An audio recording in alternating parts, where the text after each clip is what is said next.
Whether you already have grown Japanese maple tree or wish to get one, this video information is going to help you. So stay tuned. Hello happy YouTubers, this is Marcelina. So today we're going to plant our Japanese maple tree, that's this one.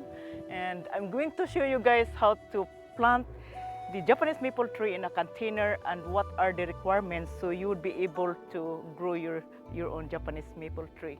And this is a beautiful tree, so let's get to it. All right, so when you grow your Japanese maple tree in a container, you are looking for a container that is breathable, big enough for your tree. A 5-gallon is best, and also it has to have a lot of drainage. So I choose this container. This is big enough for my tree. Now, the root must be fit in the container when you grow the tree. So what we're going to do here, so we're going to fill this with soilless media. Now, the bottom of the container, you have to fill in with a mix of soilless media and also a mix of compost, because by doing this, it allows the root to keep a little bit moist, and also you don't have to water all the time, which we're going to cover that later on. So now let's talk about this soil. Japanese maple tree, if you want to make it look a little bit better or healthier, you need to choose a good soil quality, and make sure not the soil you dig from your garden or any type of soil, because soil, it is too hard for the tree to absorb water nutrients, and also it is hard for you to move your plant around. So you make sure that the soil is good quality. I use these microgreens, and I will mix this with the compost. And microgreens is a good soil. It has these small particles of perlites and vermiculites, and it's just a mix that is better for the root system to absorb water. So just go along with me, guys, and I'm going to prepare this soilless media.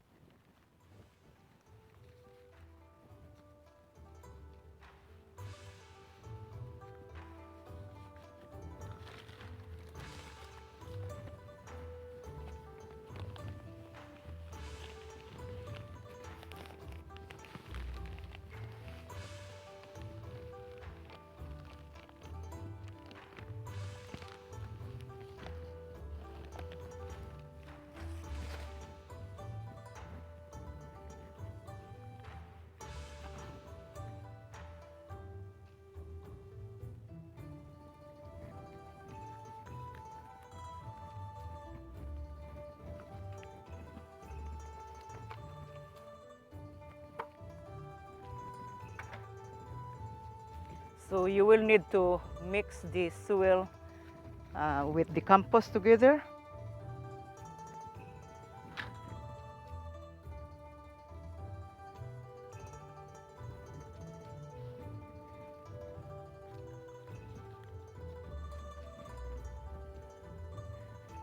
So make sure that the compost and the soilless media is mixed thoroughly, and this is going to give a good distribution.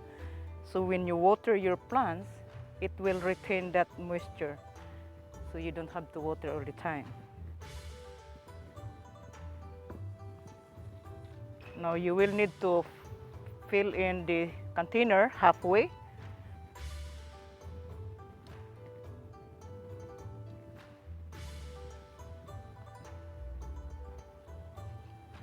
And we need to place our tree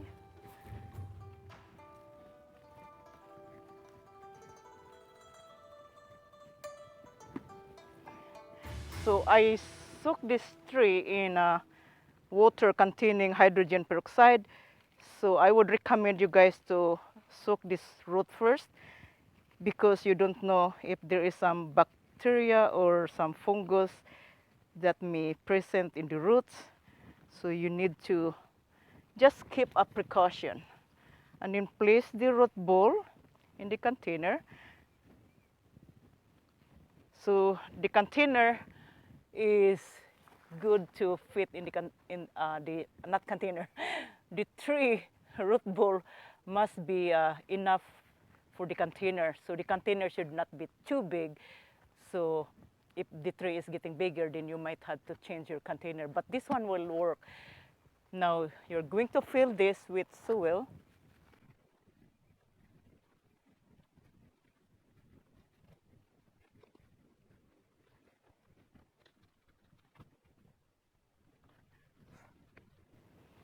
So after you fill your container with soilless media, now here's what you need to avoid in terms of soil. When you use soilless media, make sure you get the soil that it is free from fertilizer. You need a brand new soil and place your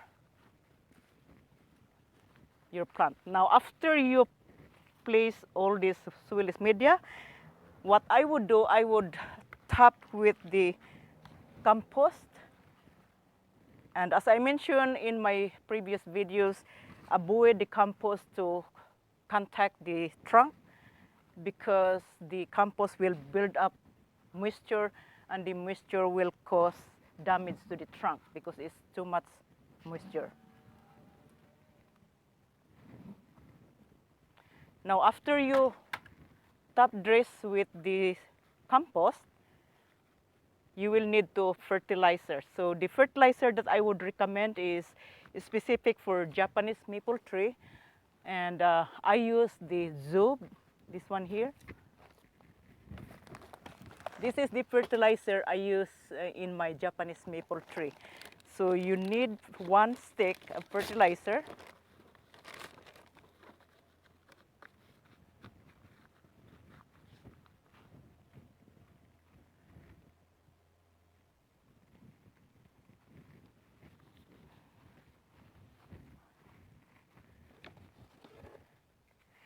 So how often do you fertilize your tree? I would say fertilize once or twice a year.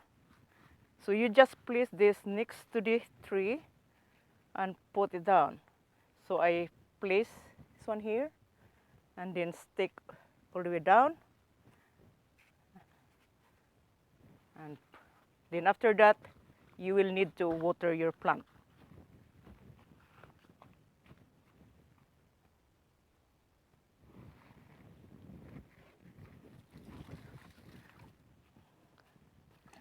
Then you need to water your tree deeply. So when I say deeply, it has to be a longer watering until the soilless media is completely soaked.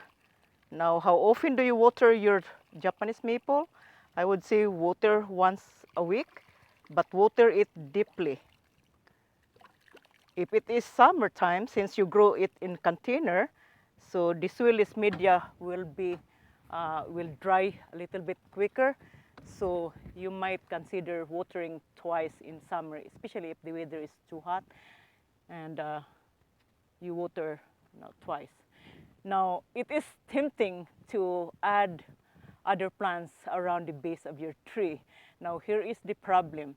If you add, you only grow this in container, and it is really controlled. It's different if you grow in the ground.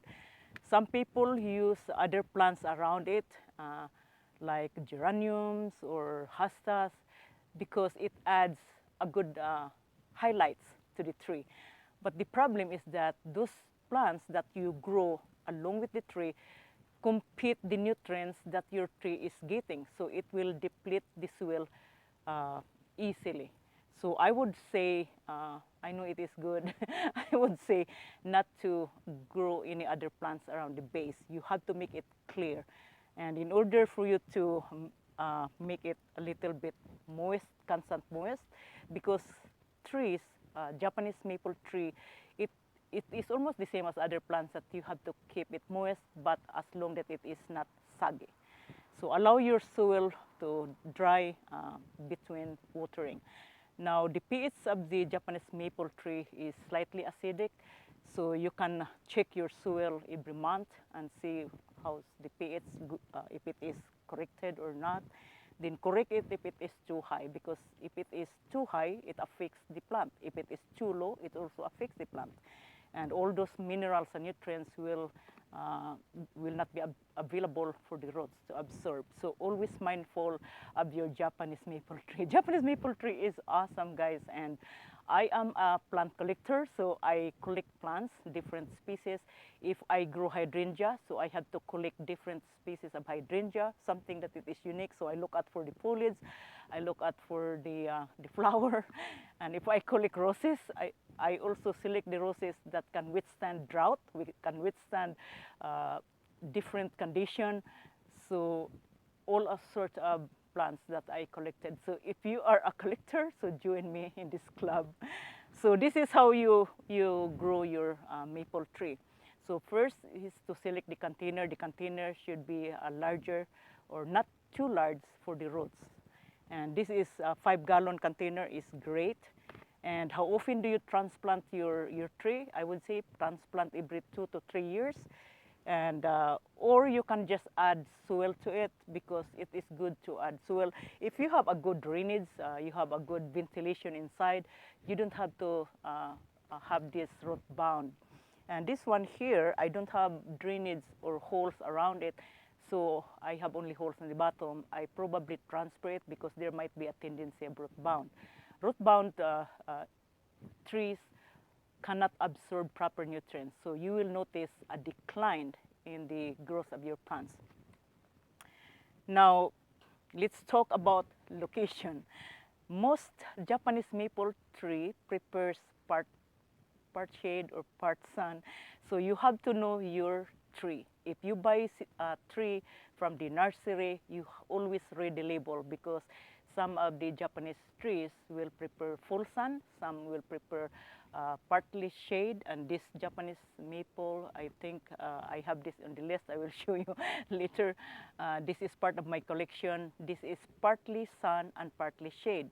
If I will put this in the full sun, this tree will be suffering a burn in the leaves, and also it would not be growing properly. So I'm going to place this tree in the shade, partly shade and partly sun. So always match your plant requirements in terms of sunlight. All right, so my tree is in place. So location, location, location. You need to match your tree based on the sun requirements. So in this area, it gets full sun in the morning, and then in the afternoon, it has shade, so it protects the plant from burning the leaves. Now, diseases.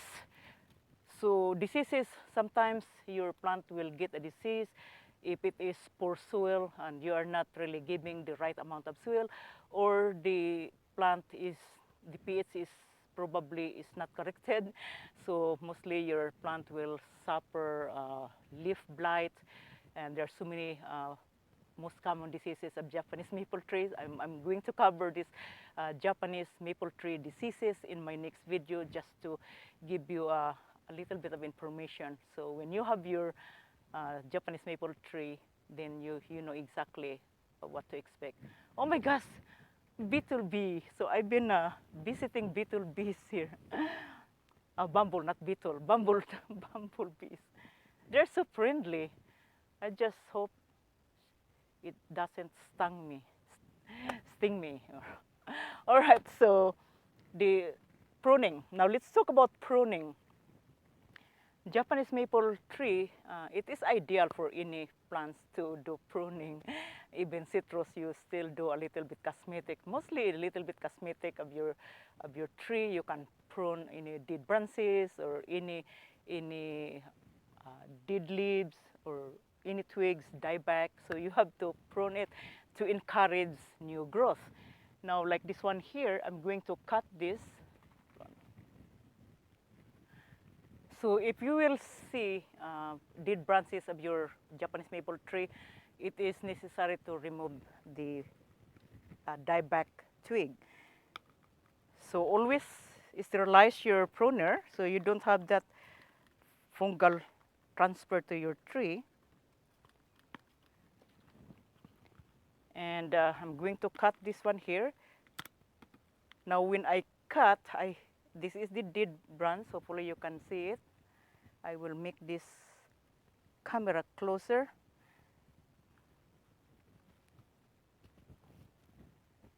Okay, so this is dieback, so I'm going to cut this from here. So to ensure it is dead or still live, you have to scratch the stem, and I can see it's already dead. So I might probably cut this up here like an inch from below. See? Now after you trim, you definitely spread with fungicide to avoid that bacterial infection or fungal growth getting into it. If you haven't grown Japanese maple tree in the past or grown Japanese maple tree in a container, this video is going to help you. Just follow these steps, you will do fine. If you find this video helpful, give it thumbs up, guys. Also, don't forget to subscribe if you haven't subscribed yet, and always to remember to hit that notification bell so you get notified right away every time I release new video. Now, I am getting a lot of questions or comments from viewers like you, especially from the Philippines. Hello, Philippines. And this is about the update of our Japanese maple seeds germination. I did the experiment a few years ago, and here is the update. Now, I use GP, I use bag method, I use the pot, and I also use the wooden planter. Now the GP did not germinate, the bag did not germinate either, the pot also did not germinate. The only seeds germinated were in the wooden box, and most of those seeds, only 3 germinated. So I did not follow up with you guys because 3 of the seedlings died in the winter. But I am giving you this update so you know what was going on about our experiment. I would say, in my opinion, if you want to grow Japanese maple tree, just get an established tree, then you don't have to go through with those hassle.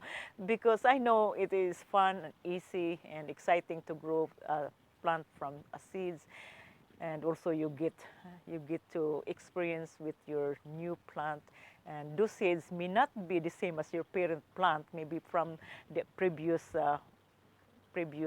trees. So again, get an established plant. I have a question from the Philippines. One of the questions, Marcelina, I live in the Philippines. Can I grow Japanese maple seed in the Philippines? Well, I'm telling you now, if I have difficulty growing Japanese maple seeds here in Ohio, we are zone 6, so I live in subtropical region, how much more if you live in tropical region?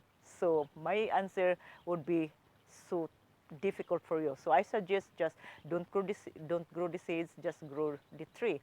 Just get the established tree, because here is the problem of Japanese maple tree. Even if you have a beautiful tree in your yard for 100 years, you probably just find 2 seedlings or 3 seedlings in the soil germinated or growing, because there is a hormones that triggers the growth and germination, which is also called as ABA, which is abscisic acid, and the protein which is known to that hormones, ABA15, and this protein is responsible in stopping the germination. Now, expert Japanese growers out there, and they use this method is stratification, where you put the seeds in the cold environment, like freezing the seed. So the I cannot speak. They stratify the seeds for better germination, and I don't know if it works in the Philippines if you do the same method, but you can try. There's nothing to lose to try, and just do that. So again, I only germinated 3 seeds. So Here's another point that I'm going to add to this video, guys. When you do your pruning, don't prune when there is heavy rains, or if you have 1 week or 1 month of raining, especially those who lives in the northwest, I think. Those area where you guys experience a long period of raining season. So pruning Japanese maple tree during that time attracts fungus. So rainy, humid is a good environment for fungal growth. So I hope I mentioned everything here. If you have any question, guys, write your comments below. And also, if you need any products I mentioned here in this video, just check the link. And I thank you for that, because every product you purchase, I get a little bit commission, and that is really helping my son Lance in school. Okay, so thank you, guys. This is for now. Thank you for viewing. Marcelina here at cashewgreens.com. See you next time. A peace.